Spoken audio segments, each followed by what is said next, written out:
अस्सलाम वालेकुम, मैं हूं मरियम नवाज़ और आज इस्लामाबाद हाई कोर्ट में दो अहम तरीन केसेस की समाअत थी। एक तो शायर अहमद फरहाद केस में जो गुज़िश्ता रोज़ जस्टिस मोहसिन अख्तर कियानी के जिस तरह के रिमार्क्स आए, उसके बाद उम्मीद ये की जा रही थी कि आज की समाअत का रुख कुछ और होगा, लेकिन वैसा नहीं हो सका। क्या हुआ, इससे मुतालिक बात करेंगे और साथ ही कुछ ये भी बात करेंगे कि इस्लामाबाद हाई कोर्ट के 6 जजेस का वो ख़त जो कि 25 मार्च 2024 को लिखा गया था, उस ख़त की बुनियाद बनने वाले केस को कैसे इस्लामाबाद हाई कोर्ट के जजेस ने आज उठा के बाहर मारा, इससे मुतालिक भी इसी व्लॉग में बात करते हैं। तो आगाज़ करते हैं अहमद फरहाद के केस से मुतालिक। सबसे पहले आज की जब समाअत हुई तो क्योंकि गुज़िश्ता रोज़ जस्टिस मोहसिन अख्तर कियानी के बहुत धुआंधार किस्म के रिमार्क्स आए थे, जिसमें उन्होंने सेक्टर कमांडर ISI के जो हैं इस्लामाबाद में उनसे मुतालिक रिमार्क्स दिए और ये कहा कि क्या वो चांद पे रहते हैं कि उनका बयान रिकॉर्ड नहीं हो सकता। फिर ये भी कहा कि अहमद फरहाद को अगर आज तक उनकी बाजियाबी से मुतालिक अदालत को नहीं बताया गया तो फिर वो वफाकी वज़रा को बुलाएंगे, यानी वज़ीर दाखिला को बुलाएंगे, वज़ीर दिफा को बुलाएंगे, उसके बाद वज़ीर आज़म को बुलाएंगे, फिर सारी काबीना को बुलाएंगे और यहाँ बिठाकर फैसला कराएंगे कि क्या लापता अफराद का मामला हल करना है, क्या आइन के मुताबिक चलना है हमारी रियासत ने, या फिर उसको इस तरह से शहरियों को जबरी तौर पर गुमशुदा करके चलाना है। ये तमाम तर बातें उन्होंने गुज़िश्ता रोज़ की थी। लेकिन आज क्योंकि सुबह बलूच तलबा का केस भी था, उस केस के अंदर अटॉर्नी जनरल पेश हुए, उस केस के अंदर भी ये डिस्कस हुआ कि कैसे लापता अफराद के मामले पर हुकूमत कानून साजी करने के बारे में सोच रही है। फिर गुज़िश्ता रोज़ जस्टिस मोहसिन अख्तर कियानी की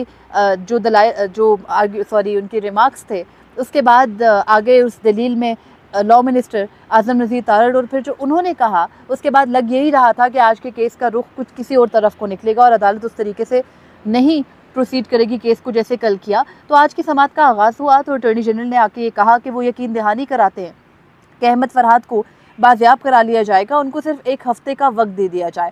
और फिर जस्टिस मोहसिन अख्तर कियानी ने उनसे पूछा कि क्या आपकी यकीन दहानी तमाम रेलिवेंट क्वार्टर्स की बिहाफ पर है, तो उस पर अटॉर्नी जनरल ने कहा कि बिल्कुल है। और आज सुबह जब मैं बलोच तलबा केस में पेश हुआ था तो उसके बाद कुछ उन्होंने कहा कि वो अब इस मामले को देख रहे हैं, इस केस का उन्होंने ये भी इतराफ़ किया कि उनको अहमद फरहाद के केस के बैकग्राउंड का नहीं पता, लेकिन उन्होंने मीनवाइल इस केस के से मुतालिक भी कुछ जानकारी लेने की कोशिश की, तो अब वो इसके हल की तरफ जाएंगे। और उसके अलावा उन्होंने ये भी कहा कि अदालत बस कुछ वक्त दे दे, वो हुकूमत की जानिब से और जो रेलिवेंट क्वार्टर्स हैं उनकी जानिब से यकीन दहानी कराते कि इस मामले को हल किया जाएगा। और फिर यही हुआ, अदालत ने उनकी यकीन दहानी पर ये कह दिया कि जो अहमद फरहाद का मामला है उस पर जुम्मे तक बताया जाए और उनको बाजियाब कराया जाए। और जस्टिस मोहसिन अख्तर कियानी ने ये कहा कि अगर ये नहीं करा सके आप तो फिर ये रियासत की नाकामी होगी। और जो अहमद फरहाद की वकील हैं ईमान मज़ारी, उन्होंने अदालत के सामने ये मुद्दा उठाया कि ISI किसी को अगर गायब करती है तो बाद में ये कह दिया जाता है कि उनके पास बंदा नहीं है। और यही उन्होंने कर्नल रिटायर इनामुर रहीम की मिसाल दी कि कैसे उनको लापता किया गया और फिर तब भी ISI ने ये कहा कि उनके पास नहीं है इनामुर रहीम साहब, लेकिन बाद में पता चला कि वो ISI की ही कस्टडी में थे। और यही अहमद फरहाद के साथ भी हो सकता है। उन्होंने अपने इस खदशे का भी इजहार किया कि जब किसी शख्स को लापता किया जाता है तो उसके साथ जिस किस्म का सलूक रवा रखा जाता है, उसके बाद जब वो वापस आता है तो वो मुकर जाता है उन तमाम तर मामलात से, या फिर कभी कभी कुछ लोग वापस भी नहीं आते, कुछ की मसखशुदा लाशें भी लापता अफराद की मिली। तो खैर इस मामले पर अदालत ने जस्टिस मोहसिन अख्तर कियानी ने कहा कि अहमद फरहाद के केस में ऐसा नहीं होगा क्योंकि अब उसकी जिम्मेदारी अटॉर्नी जनरल ले रहे हैं। और उसके बाद उन्होंने अटॉर्नी जनरल को ये कहा कि हम आप से उम्मीद रख रहे हैं और आप पर भरोसा कर रहे हैं, यानी आपसे मुराद हुकूमत पर है। और आप अब जुम्मे तक, यानी 1 हफ्ते का वक्त तो नहीं दिया, जुम्मे तक 3 दिन दिए कि आप 24 मई तक हमें आके बताएं अहमद फरहाद की बाजियाबी से मुतालिक। तो आज अटॉर्नी जनरल ने अदालत में यकीन दहानी करा दी है। तो अब लगता यही है कि उसी जगह पर हैं अहमद फरहाद जिस जगह का क्लेम किया जा रहा था इतने दिनों से। लेकिन कल से अभी तक जो प्रेस कॉन्फ्रेंसेस का सिलसिला, आज भी मुस्लिम लीग नून के 2 बैरिस्टर्स ने इस्लामाबाद हाई कोर्ट के बाहर प्रेस कॉन्फ्रेंस की और ये दावा किया कि अहमद फरहाद ISI के पास है, किसी रियासती इदारे के पास नहीं है। तो उनकी बाजियाबी की अब यकीन दहानी करा दी है principal law officer of state ने। अब देखते हैं कि परसों तक यानी जुम्मे तक क्या अहमद फरहाद को बाजियाब कराकर पेश कर दिया जाएगा, और अगर तो कर दिया जाएगा तो फिर मामला साफ़ हो जाएगा कि क्या वो ISI के पास थे या किसी इदारे के पास थे या नहीं। फिर इसी केस के अंदर सेक्टर कमांडर के बयान को कलमबंद करके भी अदालत में रिपोर्ट पेश करने का हुक्म था। तो उस पर आज कुछ डरते झिझकते जो इन्वेस्टिगेशन ऑफिसर हैं, तफ्तीशी अफसर है अहमद फरहाद केस में, उन्होंने बताया कि हम गए ISI के सेक्टर कमांडर से बयान देने से मुतालिक, तो वहाँ कुछ जूनियर ऑफिसर्स मिले, उन जूनियर अफसरान ने हमें स्टेटमेंट दे दी। तो उस पर अदालत ने पूछा कि क्या वो बाज़ाब्ता बयान जो कि कानून के मुताबिक 161 CRPC का लिया जाता है वही कंसिडर होगा। तो उस पर तफ्तीशी ने कहा कि नहीं। तो फिर जस्टिस मोहसिन अख्तर कियानी ने कहा कि मैंने आपकी तफ्तीश में तो मुदाखलत नहीं करनी है, आपकी मर्ज़ी, आप तफ्तीश किस तरह से करते हैं।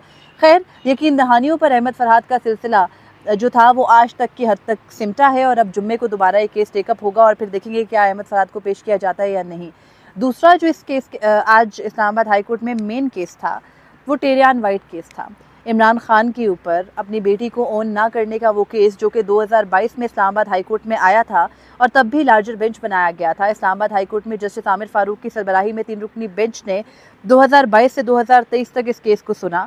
ये जो केस का फैसला था इसको मार्च 2022 में महफूज किया गया और उस वक्त एक कंट्रोवर्सी ये सामने आई थी कि जस्टिस आमिर फारूक जारी नहीं कर रहे थे इस फैसले को और फिर जो बेंच के दीगर 2 मेंबरान थे जिनमें जस्टिस मोहसिन अख्तर कियानी और जस्टिस अरबाब मोहम्मद ताहिर हैं, उन्होंने अपना एक नोट जो कि उनके मुताबिक फैसला था कि एक टेरियान वाइट केस नाकाबिल समात है, उसको इस्लामाबाद हाई कोर्ट की वेबसाइट पे जारी कर दिया। बाद में इस्लामाबाद हाई कोर्ट की वेबसाइट से उसको हटा दिया गया, साथ ही प्रेस रिलीज़ दी गई कि ये जुडिशल ऑर्डर नहीं है, ये कोई फ़ैसला नहीं है। लेकिन फिर उन 2 जजेस के मुताबिक यानी जस्टिस मोहसिन अख्तर कियानी और जस्टिस अरबाब मोहम्मद ताहिर के मुताबिक ये केस नाकाबिल समात था जो कि इमरान खान की बेटी से मुतालिक दायर किया गया और उसमें ये कहा गया था, बेसिकली जो ये केस था इसमें कहा गया था कि क्योंकि इमरान खान ने अपनी बेटी को ज़ाहिर नहीं किया तो इस वजह से उनको नाअहल किया जाए। तो इस केस को इस्लामाबाद हाई कोर्ट ने तब खारिज कर दिया था, लेकिन फिर 1 साल प्रेस रिलीज़ के ज़रिए बताया गया कि नहीं, ये तो ऑर्डर नहीं है बल्कि एक नया बेंच बनाया जाएगा,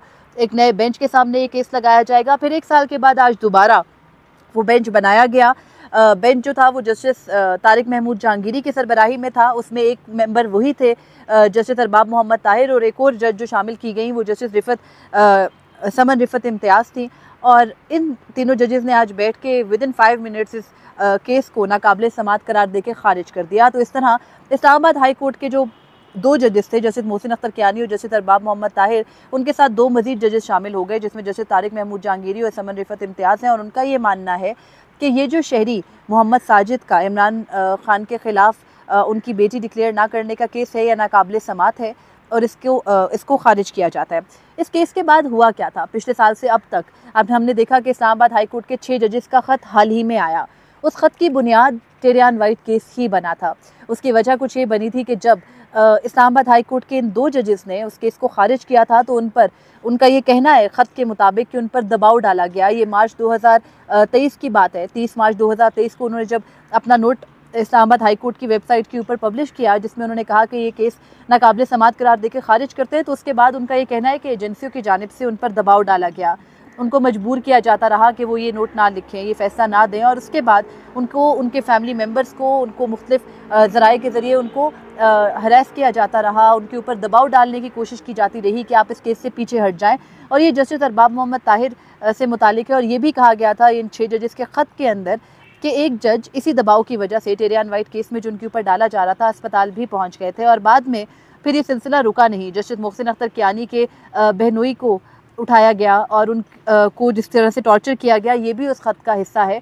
तो एक तरह जो इस्लामाबाद हाई कोर्ट के 6 जजेस का ख़त है उसकी बुनियाद ये केस बना। लेकिन आज इस्लामाबाद हाई कोर्ट के एक नए बेंच ने बैठ के भी इस अपने ऊपर एजेंसियों के डलने वाले दबाव की जो बुनियाद थी उसको उठा के बाहर फेंक दिया। और जस्टिस आमिर फारूक जो कि चीफ जस्टिस थे उस वक्त भी और आज भी उन्होंने नया बेंच बनाया और उसके सामने भी इस केस को लगाया कि शायद इस केस के अंदर जो उनका मौक़िफ़ था कि ये केस नाकाबिल समात तब नहीं करार दिया गया बल्कि बेंच टूट गया और अब नया बेंच इस केस को सुनेगा, आज उनके मौक़िफ़ की नफ़ी हुई। और इस तरह हुई कि जो हमारी खुफिया एजेंसियाँ हैं उनका रोल इस केस के अंदर तब के जजेस ने नोट किया था। और उन्होंने ये कहा था कि जो शहरी है मोहम्मद साजिद, ना वो कभी अदालत के सामने आए, ना वो पेश हुए, ना ही उन्होंने अपना जो हक़ दावा था वो साबित किया, तो केस कैसे काबिल समात हो सकता है। और इस केस के अंदर जो शहरी है मोहम्मद साजिद, उनके वकील भी बड़े इंटरेस्टिंग हैं। ये वही वकील हैं जो साइफ़र केस में special prosecutor Islamabad high court के सामने मुकर्रर किए गए हैं। माजी में PCO जज रह चुके हैं, हामिद अली शाह नाम है इनका। और वही आज भी अदालत के सामने थे। अदालत ने उनसे सवाल किया जैसे तारिक महमूद जहांगीरी ने कि जब इस्लामाबाद हाई कोर्ट के 2 जजेस इसी केस को नाकाबिल समात करार दे चुके हैं तो हम कैसे इस केस को बैठकर सुने। जब वो नहीं कोई जवाब दे सके तो फिर अदालत ने इस केस को खारिज कर दिया है। और आज कुछ लगता ये है कि जो इस्लामाबाद हाई कोर्ट के 6 जजेस का ख़त था, उस ख़त की जो बुनियाद बनी, जो अभी तक अदलिया और एग्जीक्यूटिव के बीच एक तनाव की बुनियाद बनी, उसको आज इस्लामाबाद हाई कोर्ट के जजेस ने उस पर एक जवाब भी दिया। और वो ये कि आप बार बार अगर कोई मामला दोहरा के हमारे सामने लाएंगे और कोई टेस्ट केस पेश करने की कोशिश करेंगे तो वो अपने मौक़िफ़ से नहीं हटेंगे। पिछले अरसे में जब इस्लामाबाद हाई कोर्ट के 6 जजेस का ख़त का मामला आया था, तो उसके बाद कुछ लोग ये भी दावा कर रहे थे कि वो 6 जजेस अपने इल्ज़ामात से पीछे हट गए हैं। अपने जो वाक़यात उन्होंने बयान किए इसी टेरियान वाइट केस के तनाजुर में, उन सब से वो पीछे हट गए हैं। लेकिन आज के केस से लगता है कि ऐसा कुछ नहीं है, बल्कि जो तमाम फैक्ट्स उन्होंने अपने उस ख़त के अंदर बयान किए थे, उस पर आज भी वो जजेस खड़े हैं।